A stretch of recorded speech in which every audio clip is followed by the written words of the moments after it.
Thank you very much, Mr. President. If you look clearly at the facts as they are today, by any measure, Donald Trump's first 100 days have been a disaster, not a success, for regular Americans and our Constitution.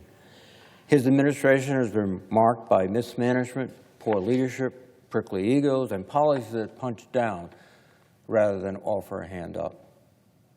In fact, that is reflected in the polls, not in January, but today, where his approval rating is the lowest of any president at the 100-day mark, I believe, in the history of this country.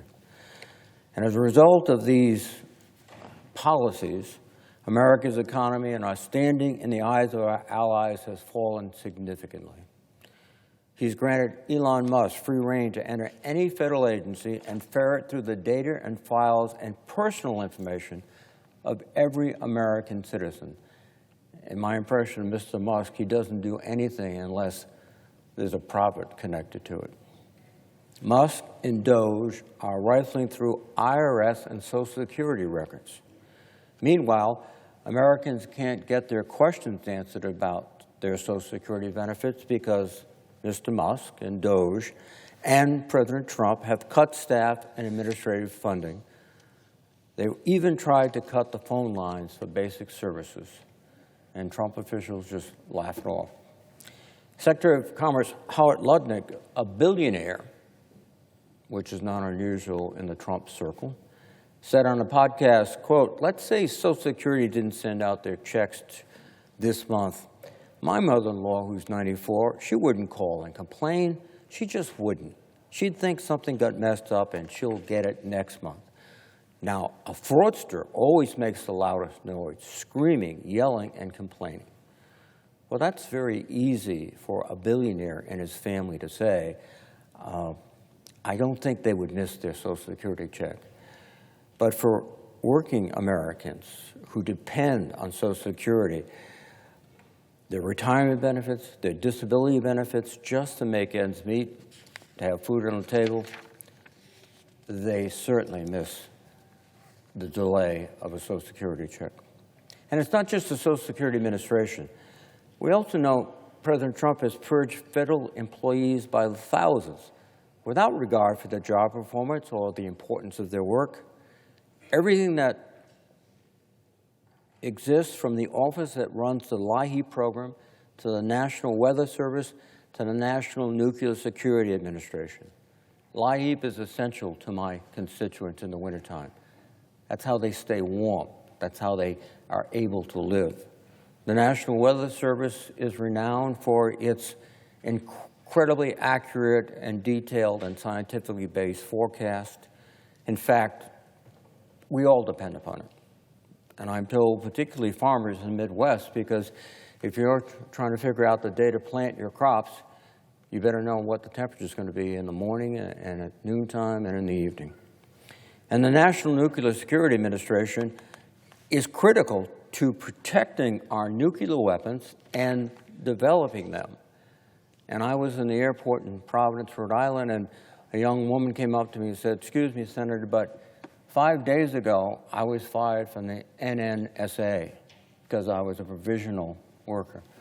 I got a call last night to get back as soon as possible because the ability to protect and to develop our nuclear weapons could not be sustained without the presence of that lady and many others." And yet, given all these issues, he's populated his administration with leadership that is best uninterested in challenges facing average Americans and too often unqualified to do the jobs they were hired to perform. He's withheld funding that was legally and constitutionally appropriated by Congress. He, in fact, has ignored the Constitution and Congress. One of his first acts was to fire the inspector generals throughout the government. Such a measure by law requires notice to Congress and 30 days. Wait, he ignored that. And why? Well, if you're going to systematically break the law, you might as well get rid of those people who are checking on whether the law is properly enforced. He's defunding libraries and Head Start centers and halting critical medical research. He's closed the Agency for International Development and even withheld funding to feed starving children here in America and across the globe. And he has done incredible damage to our standing in the world. And as a result of his efforts to completely undermine the USAID, what's happening? Well, I'll tell you what's happening. China is moving aggressively to take our place. And so people across the globe, when they look around, who's our friend? China? That's not good for us. And that's not what we as Americans have done for many, many years. He's also essentially extorted law firms to represent him and his causes for free. He's attempted to dictate how our colleges and universities are run, who they hire and what they teach, essentially changing a prosperous knowledge-based economy. That's what we were talking about. That's how we would compete in the world. We're the knowledge-based economy. We're the innovators. We're changing everything. Well, when you destroy our university systems and our health research systems, you turn a knowledge-based economy into a failing, ignorance-based economy. He's deported American citizens, threatened to annex Greenland, boosted Russia, and somehow found a way to alienate Canada, our neighbor and ally. Each of these items on its own would be a cause for outrage. But Trump hopes that he'll overwhelm Americans by flooding the zone with one stunt after another.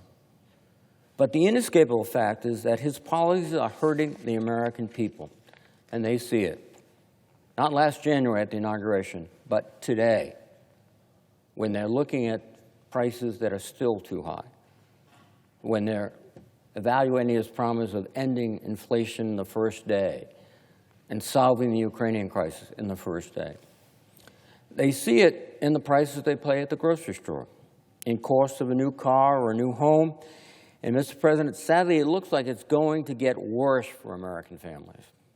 Researchers at Yale estimate that Donald Trump's current tariff regime, not including the tariffs he's announced, then backed away from, the current tariffs in place today will raise costs by $4,900 for families this year, while increasing inflation as high as 5.5% and cutting economic growth.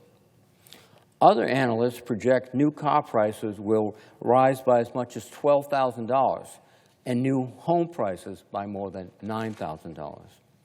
And I've spoken to multiple Rhode Island companies whose suppliers are already sending them higher quotes for their goods. Goldman Sachs estimates that the president's baseline 10% tariff on all imports would lead to fewer, not more, American jobs. Goldman estimates that this tariff will lead to roughly 400,000 fewer jobs nationwide. Markets continue to move wildly as he erratically threatens schemes like doing away with the independence of the Federal Reserve, firing the chairman of the Federal Reserve, and trying to seize power to lower interest rates himself, manipulate interest rates himself, and future tariffs. We're still in this uncertain period because you just suspended them for 90 days. If these future tariffs come back, it would rock the market again. And oh, by the way, when the market was collapsing after his grand announcement, where was he? He was in Florida at his golf course, where the Saudis and others had spent millions of dollars to him so that they could host a tournament and he could play golf with them. That's not the definition of presidential leadership. Before Trump undertook his campaign of economic chaos, the economy was on a good trajectory. In fact, that chart illustrates the trajectory. These Trump tariffs have been a huge blunder.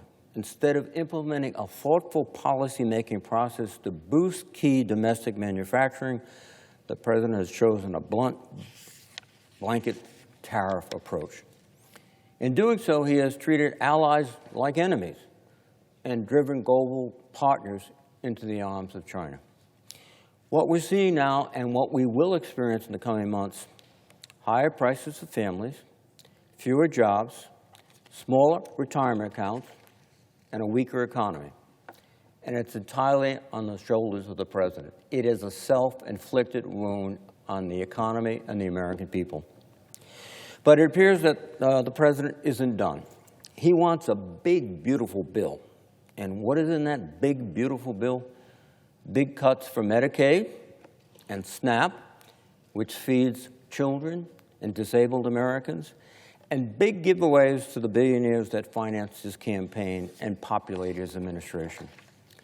The American people see it, and survey after survey proves they do. The question is whether my colleagues, Senate Republicans, will go along with that. Will they listen to the people of America, or will they still be under the thrall of Donald Trump? Americans deserve better than cuts to Medicaid.